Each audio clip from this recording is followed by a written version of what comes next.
গরমে পাখির যত্নের একটি অপরিহার্য অংশ হলো এদের গোসল। এই অস্বাভাবিক গরমে আপনার পাখিগুলোকে সুস্থ সবল রাখতে এবং সবচেয়ে গুরুত্বপূর্ণ তাদের স্ট্রোক করে মারা যাওয়ার হাত থেকে বাঁচিয়ে রাখতে হলে গোসলের কোনো বিকল্প নেই। তাই এই ভিডিওতে কথা বলবো গরমে ফিঞ্চ, বাজরিগার, লাভবার্ড সহ সব পাখির গোসল নিয়ে। ভিডিওটিতে আপনি একই সাথে দেখবেন পাখিকে গোসল করানোর নিয়ম কি, গোসলের পানি কতটুকু দিতে হয়, সপ্তাহে কয়দিন পর পর আপনার পাখিকে গোসল করাতে হবে, কোন সময়ে গোসলের পানি দিতে হয় এবং পাখি যদি গোসল করতে না চায় তবে করণীয় কি, এর সব কিছু। তো আসুন শুরু করি। আপনি দেখতে পাচ্ছেন একটা লাল পাত্রের মধ্যে আমি কিছু পানি নিয়ে রেখেছি। এটার মধ্যে আমি সামান্য কিছু ঠান্ডা পানি মিশিয়ে দিচ্ছি, কারণ হচ্ছে গিয়ে পাখির জন্য যে পানিটা আমি রেডি করছিলাম এই পানিটা ট্যাপের পানি আর খুব বেশি গরম ছিল। পানির গভীরতাটা কতটুকু আপনি দেখেন, আমার আঙুলের 1 কর্ক পরিমাণ, মানে ইঞ্চির হিসাবে 1 ইঞ্চি বা সর্বোচ্চ 1.5 ইঞ্চি গভীরতার পানি দেবেন। এর থেকে গভীর করার প্রয়োজন নেই। আর এই যে পাতাগুলো দেখছেন এগুলো হলো 2টা তুলসী পাতা আর একটা হলো গিয়ে কলমি শাক। তো এই 3টা জিনিস আমি এর মধ্যে দিয়ে দিলাম। কেন দিলাম? এটা দিলাম এই জন্য যে পাখি যদি তার গোসলের ইচ্ছা নাও থাকে তবুও এইটা দেখে এটা খাওয়ার জন্য হলেও পানির কাছে আসবে, আর সে সময় তার মধ্যে গোসল করার ইচ্ছাটা জাগতেও পারে। আসলে যে সমস্ত পাখিগুলো গোসলে অভ্যস্ত না বা যে সমস্ত পাখিগুলো গোসল করতে চায় না তাদের গোসল করানোর জন্য এই পদ্ধতিটা ব্যবহার করা হয়। দেখুন পাখিটা কিন্তু অলরেডি এখানে এসে গেছে।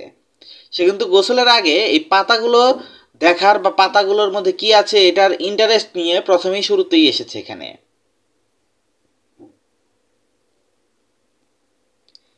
এবারে ও আস্তে আস্তে জিনিসটা পর্যবেক্ষণ করছে এবং একটা সময় নেমে গোসল করা শুরু করবে।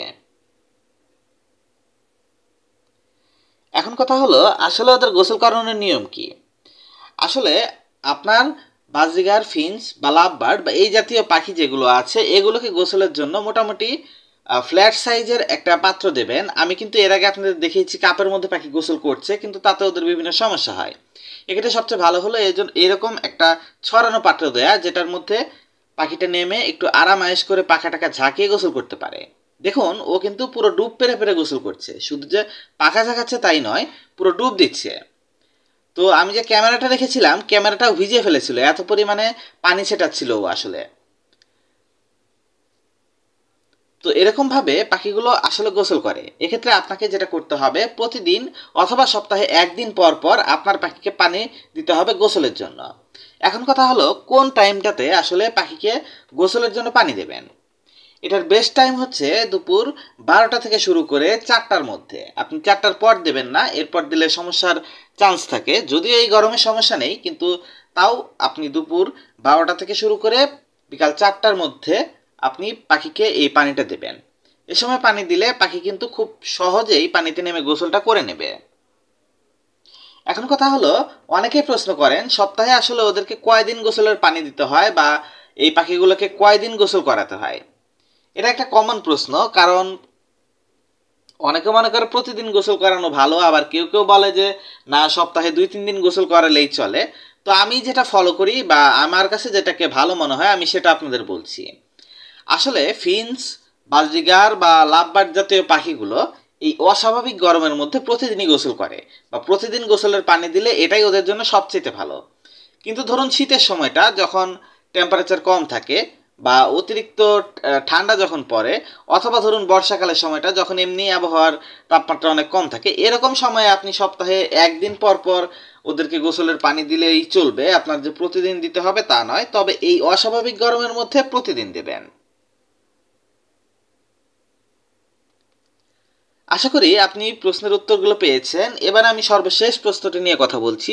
যদি আপনার পাখির গোসলের অভ্যাস না থাকে তবে কি করতে পারেন। এক্ষেত্রে আমি আপনাদের 2-3টা জিনিস সাজেস্ট করব। 1 নাম্বার হচ্ছে ওই যে আমি আপনাদের দেখালাম কিছু পাতা পানির মধ্যে দিয়ে দেবেন, পাখি পাতার ইন্টারেস্টে হলেও পানিতে নামবে আর একটা সময় গোসল করা শিখে নেবে। তো এটা করতে পারেন। আবার দ্বিতীয় যেটা করতে পারেন, পাখির কাছের উপর থেকে ড্রপ আকারে পানি পড়বে এরকম একটা ব্যবস্থা করে দিতে পারেন। অনেক পাখি আছে যেগুলো ডাইরেক্ট পানির মধ্যে নেমে গোসল করতে চায় না বা পছন্দ করে না, কিন্তু কোথাও যদি উপর থেকে টপ টপ করে পানি পড়তে থাকে ওই পানিটার নিচে গিয়ে পাখা টাকা ঝাড়ে বা গোসলটা করে নেয়। তো আপনি এটাও দেখতে পারেন। এটা যদি করতে পারেন এই সিস্টেমেও আপনার পাখির মধ্যে গোসলের অভ্যাসটা তৈরি করতে পারেন। আসলে একটা পাখির সুস্থ সবল থাকার জন্য গোসল কিন্তু খুব জরুরি, তাই আপনার পাখিকে আর যাই হোক অবশ্যই প্রতিদিন গোসলের জন্য পানি দেওয়ার চেষ্টা করুন, অন্তত এই গরমটার সময়ে। এতে আপনার পাখিগুলো সুস্থ থাকবে এবং তাদের যে হিট স্ট্রোকে আক্রান্ত হওয়ার যে ঝুঁকি বা পাখির অসুস্থ হয়ে পড়ার ঝুঁকি গরমের মধ্যে, এটা অনেকাংশেই কমে যাবে। ভিডিওটি কেমন লাগলে অবশ্যই কমেন্ট করে বলবেন। আর বাজরিগার, লাভবার্ড, ফিঞ্চ সহ অন্যান্য পাখি পালন সম্পর্কিত ভিডিও পেতে আমাদের চ্যানেলকে সাবস্ক্রাইব করবেন।